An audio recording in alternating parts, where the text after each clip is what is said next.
बिस्मिल्लाहिर्रहमानिर्रहीम। अस्सलामुअलैकुम वरहमतुल्लाहि वबरकातुहू।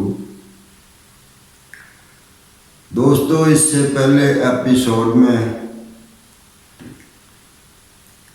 मैं इस्लाम के दो नज़रिए जबर और कदर के बारे में कुछ पहले गुफ्तगू कर चुका हूँ और अब उससे आगे चलते हैं। तो बात ऐसे है कि ये इनकी मिसाल मैं देता हूँ कि जैसे दरिया के दो किनारे होते हैं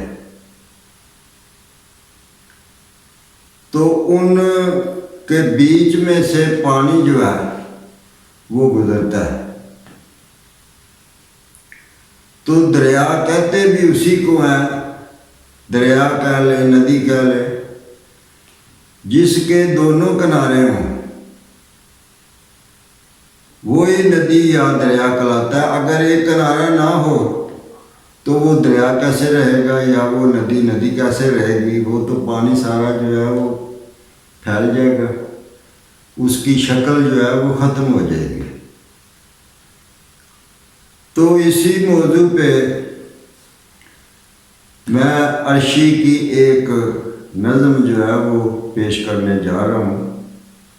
समाअत फरमाएं। आज़ादी के परिंद बता क्या तुझको असीरी में,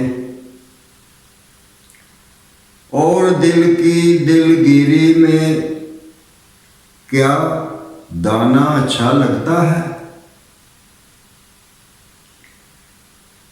ये परिंदे जो आज़ाद फ़ज़ाओं में घूमते फिरते हैं, अपनी मर्ज़ी से जहाँ चाहे वहाँ वो जाते हैं, अपनी मर्ज़ी की खुराक खाते हैं, जो उनका दिल करे वो खाते हैं, वो आज़ाद होते हैं। तो वो जब किसी शिकारी का शिकार हो जाए तो फिर वो पिंजरे वाली ज़िंदगी जो है, कैदी की जो ज़िंदगी है, वो बहुत मुश्किल होती है। तो बात तो ये बंदे की है कि बंदा अपने नफ्स का गुलाम होता है, उसी की गुलामी में उसी की बात मानता है, जो वो कहता है उसी पे अमल करता जाता है। जो अल्लाह का रसूल सल्लल्लाहु अलैहि वसल्लम अल्लाह ताला की तरफ से आया हुआ बताते हैं कि यूं करो, वो नहीं करता, अपने नफ्स की गुलामी करता है। तो गुलामी की ज़िंदगी जो है वो बहुत बुरी होती है, वो अच्छी नहीं होती। तो बात इंसान की है, बंदे की है, लेकिन तशबीह जो है वो परिंदे की दी है। आज़ादी के परिंद बता क्या तुझको असीरी में, और दिल की दिलगिरी में क्या दाना अच्छा लगता है? तुझे ये खाना पीना अच्छा लगता है? कैसे खा रहे हो तुम? और किसी की कैद में होना बहुत बड़ा उस कैदी के ऊपर जुल्म होता है। उसकी आज़ादी जिसकी सल्ब हो जाए, उसका बाकी पीछे क्या बचता है उसका? तो तुम यहां पर दाना खा रहे हो, तुमने इसको अपना मुकद्दर समझ लिया, अपनी तकदीर समझ लिया इसको। अल्लाह ताला ने तो फरमाया है कि मेरी रहमत से किसी भी लम्हे नाउमीद ना हो, ला तक़नतू मिन रहमतिल्लाह। तो तुम नाउमीद होकर यहीं का दाना तुमने खाना शुरू कर दिया। ये क्या तुम्हारे लिए अच्छी बात है? तुम मायूस हो गए हो, और मायूसी जो है वो गुनाह है। तो तुमने यही अपना ठिकाना, इस पिंजरे को अपना ठिकाना बना लिया है। पूरा खा रहे हो, ये तुम कैसे खा रहे हो? मेरी समझ में नहीं आ रहा कि तुझे तो नहीं खानी चाहिए। तो वादतल वजूद वालों की तरह तुमने इसको अपना मुकद्दर, अपनी तकदीर समझकर इसको कबूल कर लिया। नहीं, अब तुम वादतल वजूद को छोड़ो और वादतल शहूद की तरफ आओ। जुल्म सितम की हवाओं में और तक न तू की फिजाओं में, ला तक न तू का तुझको क्या तराना अच्छा लगता है?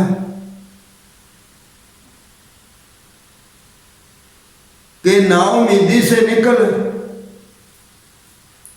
तक न तू है नाउमीदी, ओ ला तक न तू नाउमीद ना हो।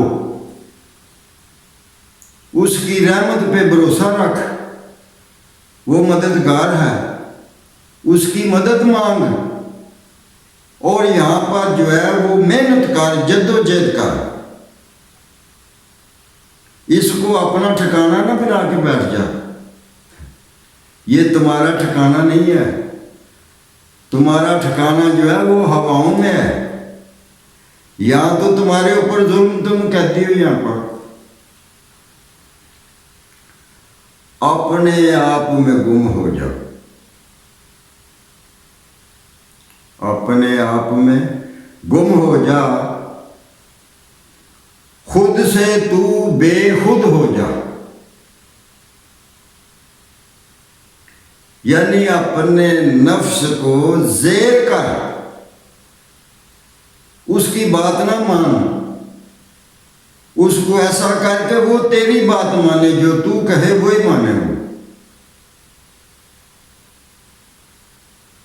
तो तुम्हारी मौजूदा हालत जो है वो दुरुस्त नहीं है, इसको बदल, इस कैद से छुटकारा हासिल कर। ये तुम्हारा नसीब नहीं है, ये तुम्हारा मुकद्दर नहीं है, ये तुम्हारी किस्मत नहीं है। अल्लाह ने कहा है कि नाउमीदी गुनाह है। नाउमीद नहीं होना किसी भी लम्हे। तो तू यहां पर नाउमीद होके बैठा हुआ पिंजरे में, वो दाना खा रहा है, ये कैसे तुम्हारे हल्के नीचे जा रही है? तो क्या कर, अपने आप में गुम हो जा, अपने अंदर को देख कि उसके अहकामात क्या हैं। खुद से तू बेखुद हो जा, बेखुदी से अपनी खुदी में आना। जिस खुदी का जिक्र अल्लामा इकबाल रहमतुल्लाह अलैह ने किया है, जिस खुदी को बुलंदी की तरफ ले जाने के लिए उन्होंने दर्स दिया है, बहुत जोर दिया है खुदी पर, खुदी को कर बुलंद इतना। बेखुद होके फिर वो बेखुदी जो है वो नफ्स की खुदी से निकलना है, उससे बेखुद हो। बेखुदी से अपनी खुदी में आना, वो खुदी जिसको गैरत कहते हैं, जिसका तर्जमा है गैरत। और जिस मर्द में गैरत नहीं, वो मर्द कहलाने का हकदार नहीं, जानवर है वो।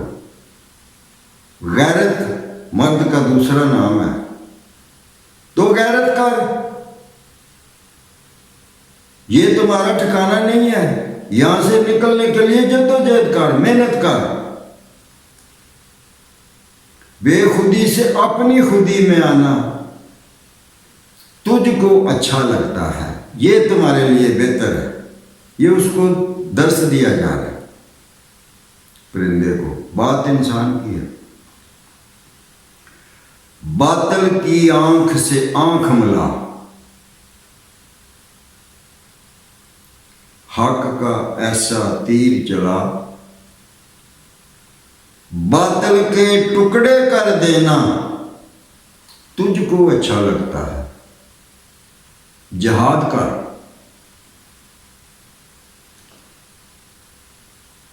जब दुश्मन तुझ पे हावी हो गए तो जान दे लड़, चाहे तेरी जान चली जाए, चली भी गई तो शहादत का दर्जा मिलेगा।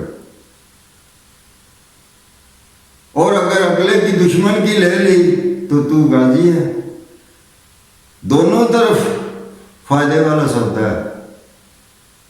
अल्लाह पाक ने इसीलिए जहाद का हुक्म दिया। जहाद कर, जद्दोजहद कर, कोशिश कर यहां से निकलने की, तोड़ इसको, पिंजरे को, निकल इससे, आजादी हासिल कर। तू आजाद है, आजाद मुल्क का रहने वाला है। तू क्यों कैद में रह रहा है? ये तेरे लिए अच्छी बात नहीं है। बातिल की आंख से आंख मिला, हक का ऐसा तीर चला। जब तुम हक पर हो तो वो तुम्हारे साथ है, तुम्हारी मदद के लिए। और अगर तुम मैदान में ही नहीं निकला, उससे मदद मांगनी है तो मैदान में तो निकल, लड़ने की तैयारी के लिए जो है वो तैयारी कर, और मैदान में आ, फिर उससे मदद मांग, वो तुम्हारी मदद करेगा। अल्लामा साहब ने बड़ा खूबसूरत एक शेर का, किस शोख ने लिख दिया मेहराब मिंबर पर कि नादा गिर पड़े सजदों में जब वक्ते क़याम आया। तो सजदों में जाके या अल्लाह मुझे बचा, या अल्लाह मेरी मदद कर, या अल्लाह मुझे बचा। वो भाई कैसे मदद होगी? वो तू जंग की तैयारी तो कर, लड़ने का हौसला तो पैदा कर। अल्लाह ने जहाद का तुम्हें हुक्म दिया है, उस हुक्म के तहत मैदान में आ, फिर उससे मदद मांग, तेरी मदद करेगा वो, और जरूर करेगा।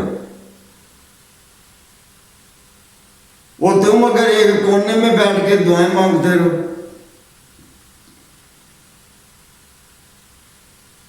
तो क्यों मदद करेगा वो? जिस काम में तुम्हारी मदद करनी है उसने, उस काम की तैयारी तो करो, निकल के मैदान में तो आओ, तो फिर उसे मदद मांगो तो मदद करेगा वो।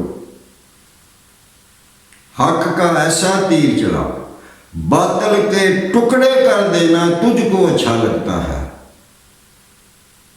तुझे बातिल के खात्मे के लिए उसने सबक दिया। तो तोड़ इस पिंजरे को जिसमें तुम कह दो ये तुम्हारे लिए बातिल है, तुम्हारे खिलाफ है, ये तुम्हारे मिजाज के खिलाफ है, तुम्हारी ये असल जगह नहीं है,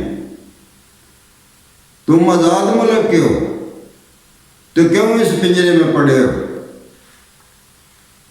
तो क्या करे? वजूद से निकल।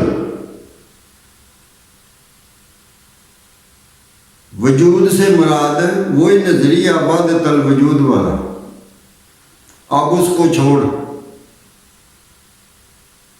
उसकी अब जरूरत नहीं। यहां पर जरूरत है वादतल शहूद की। तो इसीलिए इमाम हसन अलैहिस्सलाम ने फरमाया था कि हमारा दीन जो है वो इन दोनों के बीच में है, ना उसको छोड़ा जा सकता है ना उसको छोड़ा जा सकता है। वजूद से निकल शहूद में आ, अब जद्दोजहद का दौर आ गया। अब तुमने जद्दोजहद करनी है, मेहनत करनी है। वजूद से निकल शहूद में आ, मेहनत से परवाज बढ़ा, अपने अंदर वो जुर्त पैदा कर कि जिससे तू पिंजरे को तोड़ सके। सॉरी, वजूद से निकल शहूद में आ, मेहनत से परवाज बढ़ा। वादतल शहूद वाले यही कह रहे हैं ना कि मेहनत ही सब कुछ है, जितनी इंसान कर ले उतना वो पा लेता है। अब यहां पर जरूरत है वादतल शहूद की, यहां मेहनत करनी है। वजूद से निकल शहूद में आ, मेहनत से परवाज बढ़ा। जबर में मर जाना क्या तुझको अच्छा लगता है?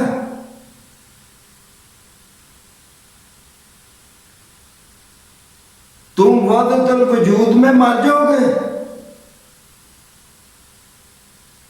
जब उसकी जरूरत होगी तो फिर उसके तहत चलना है। तो जब वादतल शहूद की जरूरत है तो उसकी तरफ पलटना है। तो वो कहते हैं ना कि जो करता है वो अल्लाह ही करता है, और जो करना है उसी ने करना है, कुछ करने की जरूरत नहीं। वो यूं बैठे रहते हैं, मेहनत नहीं करते। वो कहते हैं जो उसने करना है ना वही होना है, तो क्या जरूरत है? नहीं, उसने जहाद का हुक्म क्यों दिया? मेहनत का हुक्म क्यों दिया है? अल्लाह के रसूल ने मजदूर के हाथ क्यों चूमे हैं? हुक्म दिया है। तो इसमें मर जाएगा तू, जबरियों में रह के मर जाएगा, इससे निकला। अब वादतल शहूद में आ जा। अब तुझे मेहनत की जरूरत है, जद्दोजहद की जरूरत है, वो कर। जबरो कदर दो है किनारे, अर्शी चल दोनों के सहारे। एक किनार का दरिया भी कोई अच्छा लगता है? उसको दरिया कौन कहेगा जिसका एक ही किनारा हो? तो इसकी मिसाल जो है वो नदी के दोनों किनारों की तरह है। जैसे नदी के लिए दोनों किनारे जो है वो जरूरी है, नदी उसके बीच में बहती है। तो इसी तरह रसूल अल्लाह का दीन जो है इन दोनों नजरियों के बीच में जाता है। तो बात ये बहुत लंबी है, तो ये दूसरा एपिसोड मैंने बयान किया। इंशाल्लाह इसके बाद फिर तीसरा फिर चौथा जो है वो भी पेश करूँगा। उस वक़्त तक के लिए अस्सलाम वालेकुम रहमतुल्लाहि व बरकातहू।